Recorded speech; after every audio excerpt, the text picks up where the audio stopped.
Before this video begins, pause for just 1 second. Take a breath. If you care about history, about money, about power, and about the future of your own country, like this video and subscribe to the channel right now. Because what you are about to hear is not taught in schools, not explained on mainstream media, and never discussed honestly by politicians. This is not just history. This is a warning. In November 1956, something happened that quietly ended the most powerful empire the world had ever known. An empire that once ruled 1/4 of the entire planet.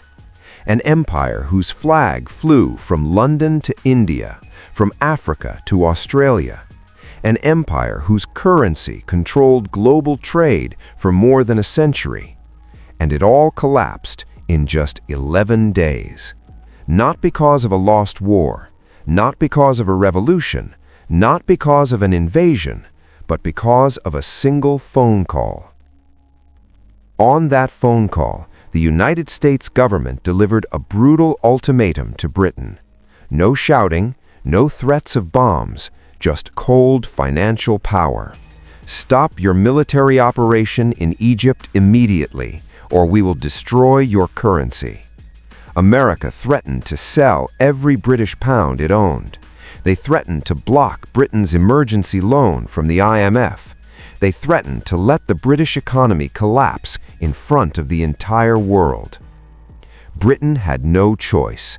Within hours, the greatest empire in human history surrendered not to enemy soldiers, but to debt, to financial weakness, and to the painful realization that it was no longer the power it believed to be. This moment became known as the Suez Crisis.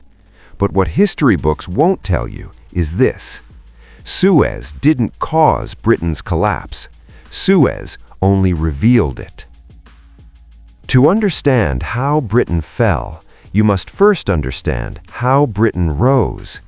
In the 19th century, Britain was the center of the world economy.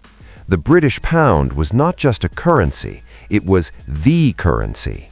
Global trade was settled in pounds. Central banks stored pounds as reserves. International contracts were written in pounds. This gave Britain a kind of financial superpower. They could print money to fund wars. They could borrow cheaply while others paid high interest. They could import more than they exported year after year. Why? Because the world needed pounds more than Britain needed discipline.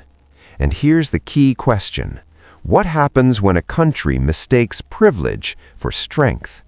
By the late 1800s, a new power was rising quietly across the Atlantic: the United States. American factories were more productive. American steel and oil flooded markets. American innovation moved faster. By raw numbers, America had already surpassed Britain, but the pound remained dominant. Why? Inertia. The world was used to the pound. Banks, contracts, trade routes, everything was built around it. Changing currencies felt dangerous, so Britain kept its crown even as its foundations weakened. This illusion could survive peace, but it could not survive war. World War I shattered Britain's finances. To fight, Britain borrowed massively. By 1918, the world's biggest creditor had become one of the world's biggest debtors, and most of that debt was owed to one country, the United States.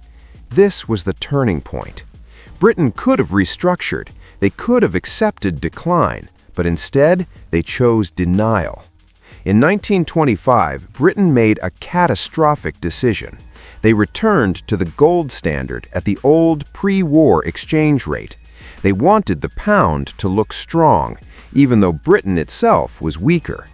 This decision was driven by pride, not math. To defend this fake strength, interest rates were raised, exports collapsed, factories closed, unemployment exploded, but Britain kept spending. Bases around the world, imperial commitments, global prestige, all funded by debt.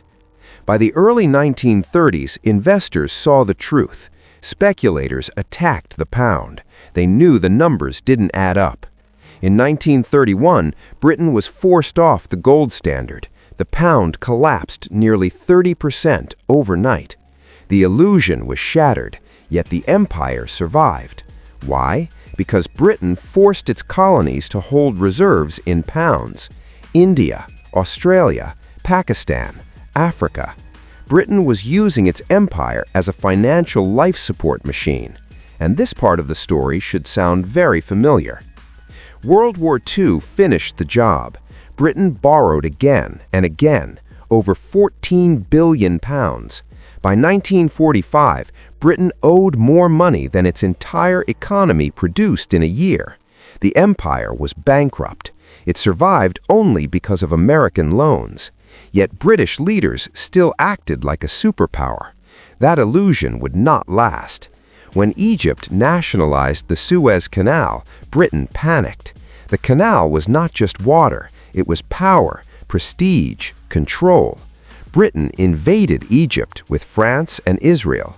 Militarily, the operation was successful, but financially, Britain was helpless.